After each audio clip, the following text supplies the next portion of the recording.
Charles Wilhelm has become known as one of the country's top trainers for both horses and people. His approach to training focuses on educating the horse owner alongside their equine partners so they can form a strong bond and achieve an amazing partnership. I think personally that I believe that 85–90% of training of the horse is shoulder control. Okay, and especially working with cows, the shoulder needs to move now and not later, and they have to be quick about it, okay?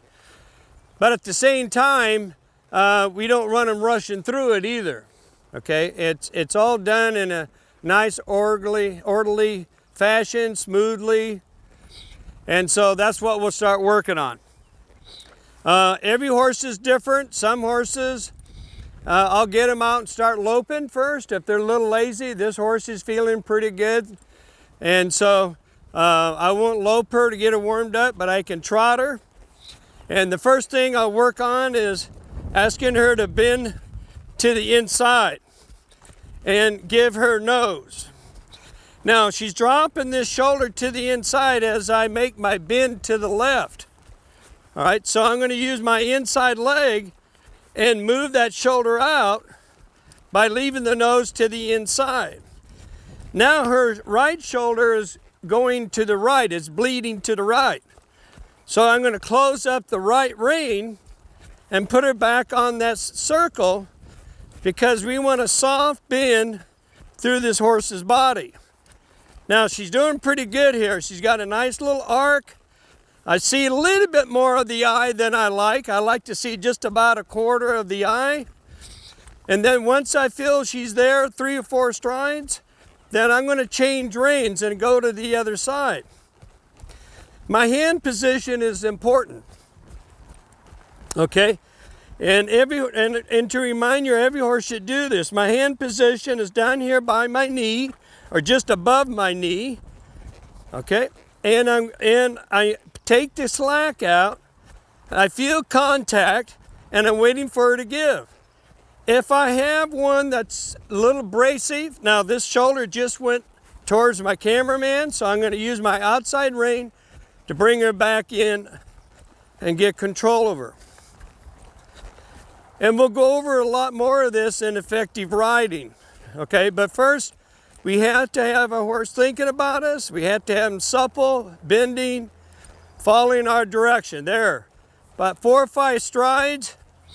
She maintained the arc without pulling on me, giving to me.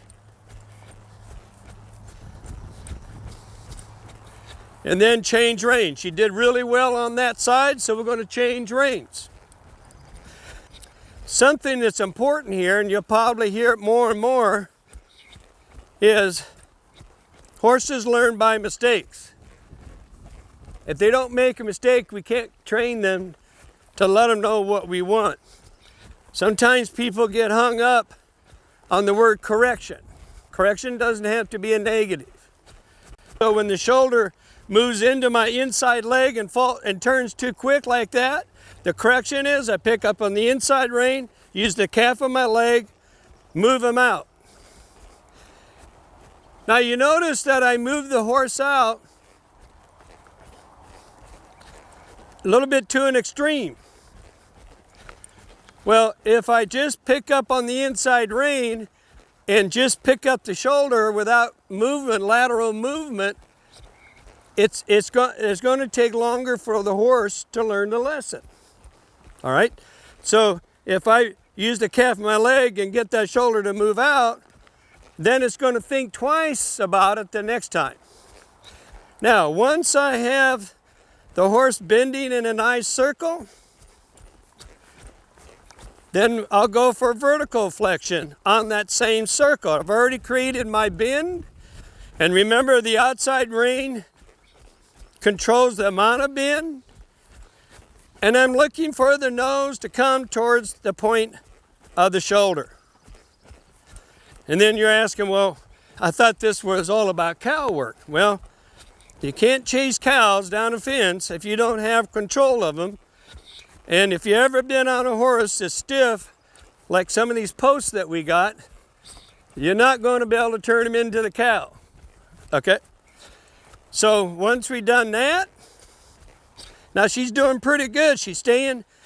And something else that I can bring up that you're going to need later on, and we'll talk about it later on. I always ride with my horses. I try to ride my horses, my hands right here in front of the saddle. I try to keep my hands in a 6-inch box. If I'm starting a colt, it's a little bit different.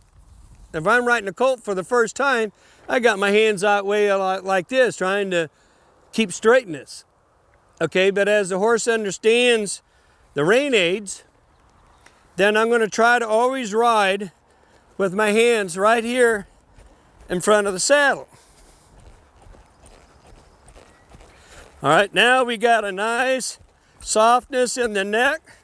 And you can always tell if you look down and you see the neck muscles bouncing, then you know they're soft. Okay? Now, once I've established, remember we done lateral flexion. In other words, we got them straight, bending around, using our inside reins to get them soft, using our inside leg to keep them bending around the inside leg. If they fall into my leg, we're going to bump them out. If they fall out, I'm going to close this right rein and bring it back and close that circle up to remind them to stay on the circle. We hope you've enjoyed watching Charles Wilhelm's Ultimate Foundation Horsemanship. Remember, to find out more about Charles and to see how you can get the most out of your relationship with your horse, visit Charles online at charleswilhelm.com.